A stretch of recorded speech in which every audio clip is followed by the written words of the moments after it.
Yeah, welcome to Winning Roles with Brian. And what's the winning role we're going to look at today? Enthusiastic entrepreneur. So we all want to be enthusiastic entrepreneurs. How are you going to break out of the rat race? How are you going to achieve financial freedom? The only way is by having your own business. None of us are, I guess I can't say this for everybody, but most of us do not have a skill set that somebody's going to pay us $500 an hour for that's going to lead to our financial freedom. So we need to figure out a system through which we can generate that kind of income and do it consistently. So, hey, so how do we do that? We find real estate. We find real estate and do real estate the smartest way possible. Guys, the real estate is the industry that has the most money in it. What are you going to get into the car industry? I actually sold cars for one day, and I actually sold a car my first day.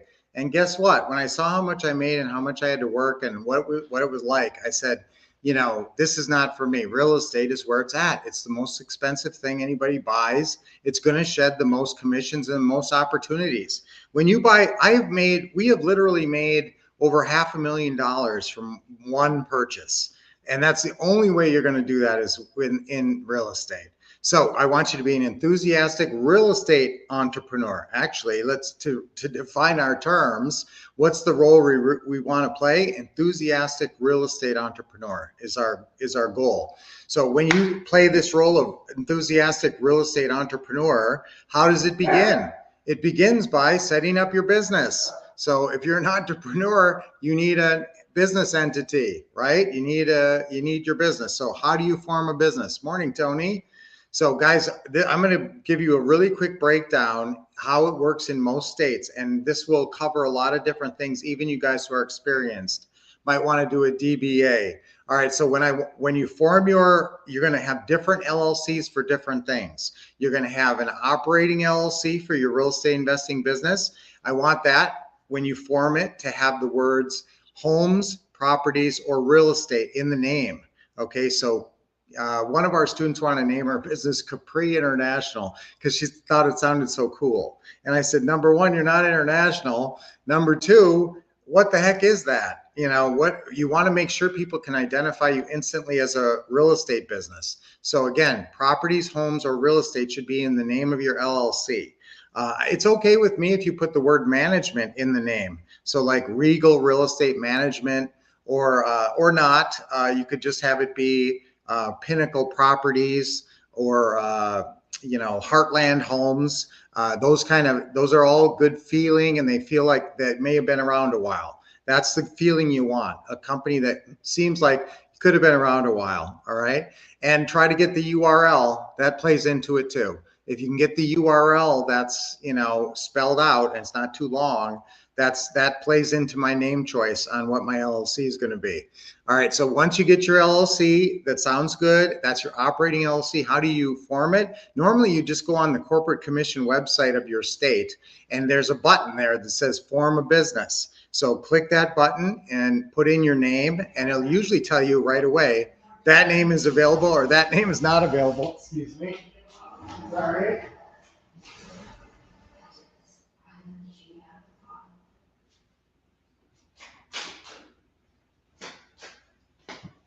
So you're forming that LLC and you're just clicking on the different names, put your name in there, and it's going to say your name is available, your name is not available.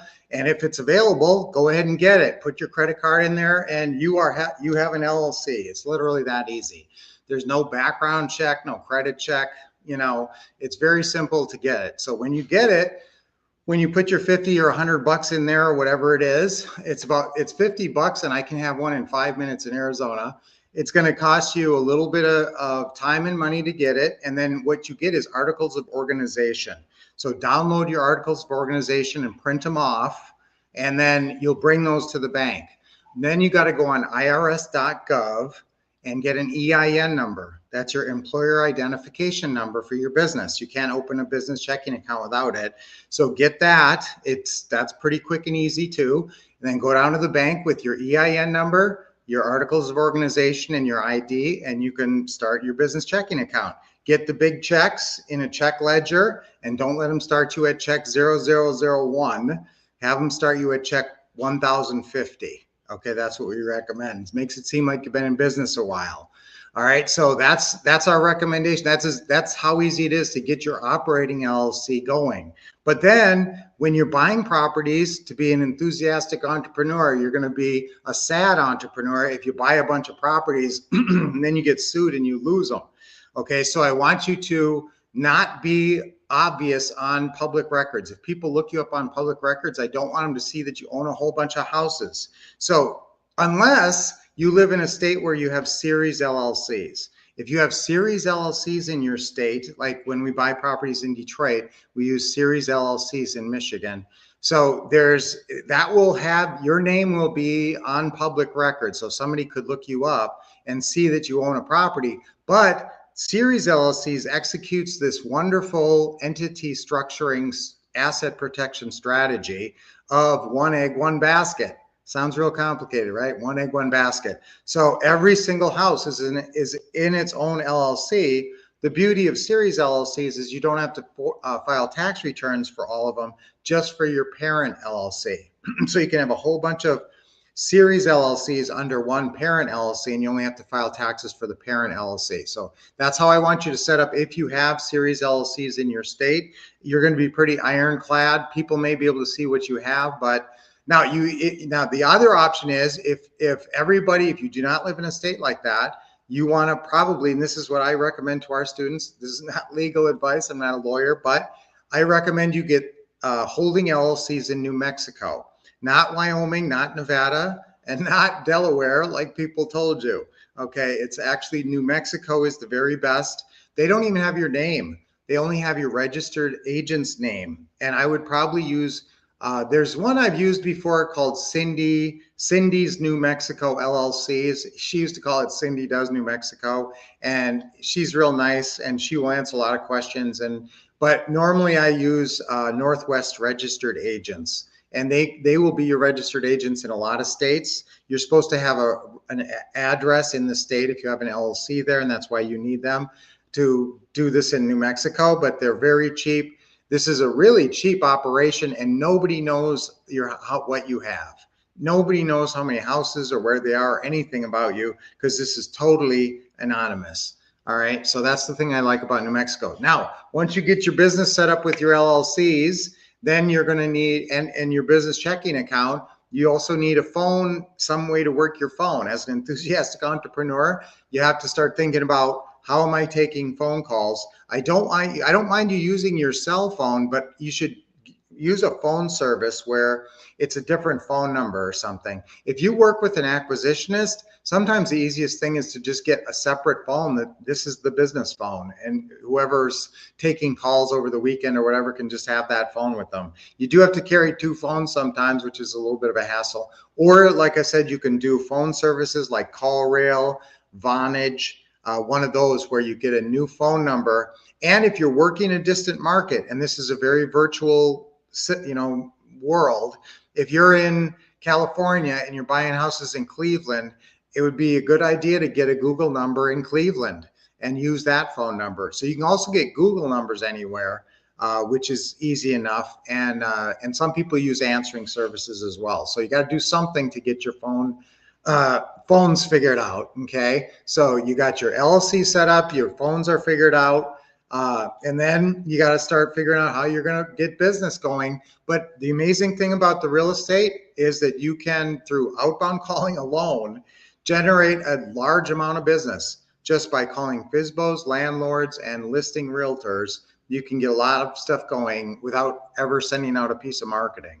Okay, so but we want to be enthusiastic entrepreneurs. That's the role we're committed to, but we have to have our infrastructure set up properly, which means got LLCs, got a managing LLC, got some holding LLCs to put the properties in as you accumulate them. You don't even have to get the holding LLCs until you start getting a property. As soon as you get a property, then you can just get the LLC that you need right before you ever need it. Okay, so because it takes almost no time. So that's how we're set up. We got our phones and we're all set up. And you know what? This is kind of a funny thing, but try to make sure you have a good space at your house. If you have an office where you can close the door, fantastic. Set your desk up properly, get your files set up properly. I have a whole system that we give out when you bought the What to Say and What to Do system. Most of you have that system. It came with an automation organization system. Okay, so if you don't have that, let me know and I'll get it to you. But it's called the automation organization system, and it's a perfect way to organize your office. So make sure you got some kind of a workspace. I want you to be able to do video chats, so be conscious of what your video chat background looks like. But some kind of a desk or a workspace where it can be a little quiet because you got to make phone calls and you can't have kids screaming in the background the whole time.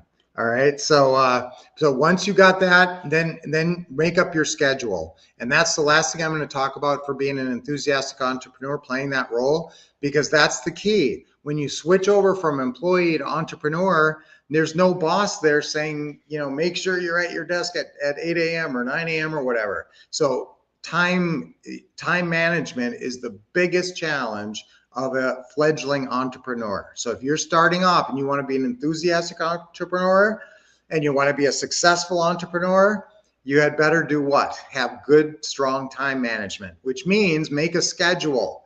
I always make it, I call my schedule my role schedule, and I have a form for my role schedule where I write out my things to do, and then I write out the roles I'm going to play when I'm doing those action steps. Okay, so I want you to play the role of enthusiastic entrepreneur by controlling your schedule well, and be an efficient entrepreneur, be an effective entrepreneur. But the only way to do that is to do good time management. So figure out how many hours per week you're going to put in, make up a schedule, post it on the wall, and let everybody in the house know this is when don't interrupt dad or mom during these times. I'm doing real estate, and have it be at least 5 hours a week.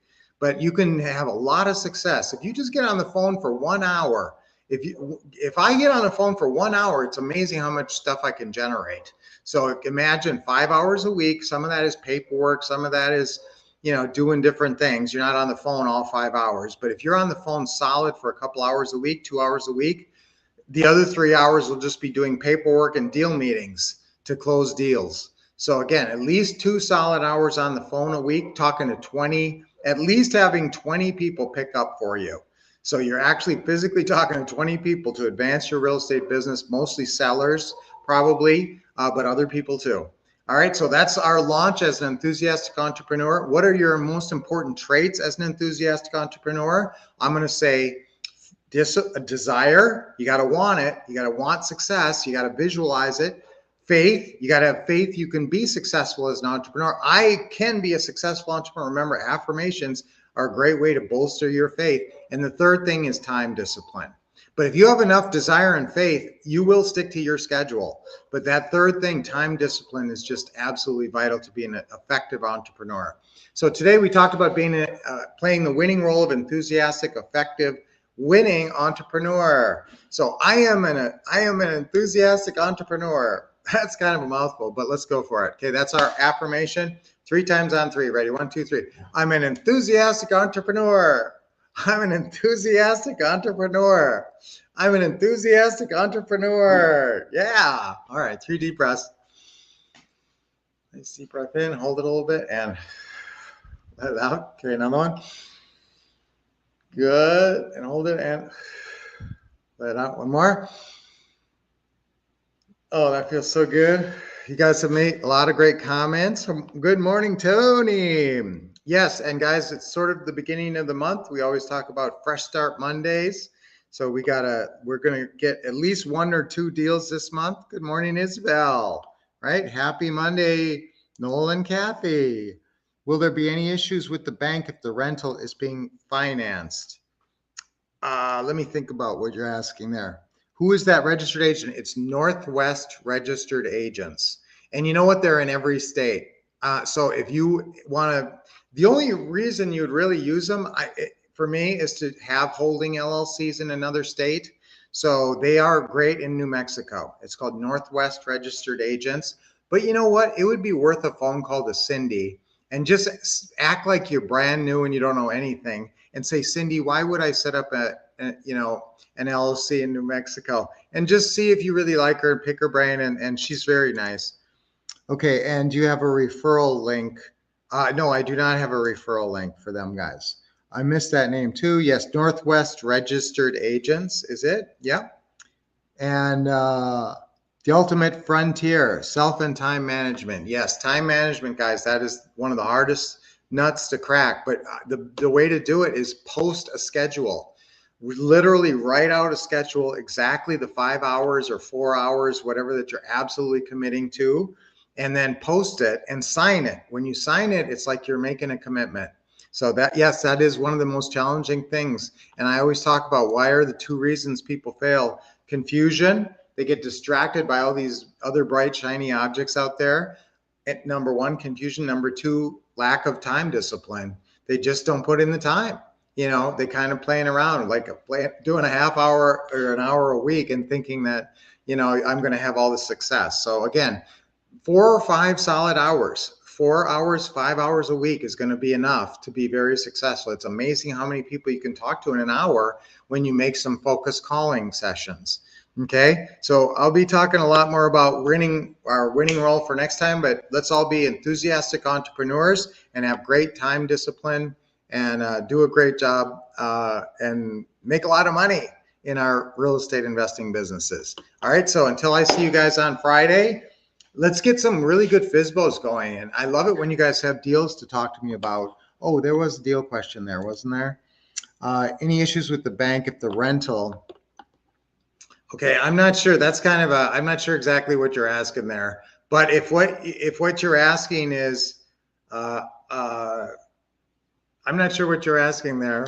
If it is, now when you are buying a property from a seller and he is, it's a financed property and has a mortgage on it and you're taking over the mortgage, you don't tell the bank, you just start making the payments. So obviously the worst thing, the only reason that the due on sale clause ever gets triggered is if the seller goes to the bank and says, hey, I'm selling my house to these people. Is there anything I need to do? So you tell your seller in advance that I'm going to be dealing with your mortgage company from now on. You don't have to talk to them. If they ever call you, refer them to me, and fill out this letter that we're going to send to your lender. And that's called the lender change of address letter. Okay, so make sure that in your closing call, in your deal meetings, you are having them sign that lender letter and you're sending it to the lender and telling the lender that you're the one that should be talked to from now on and all future correspondence goes to you.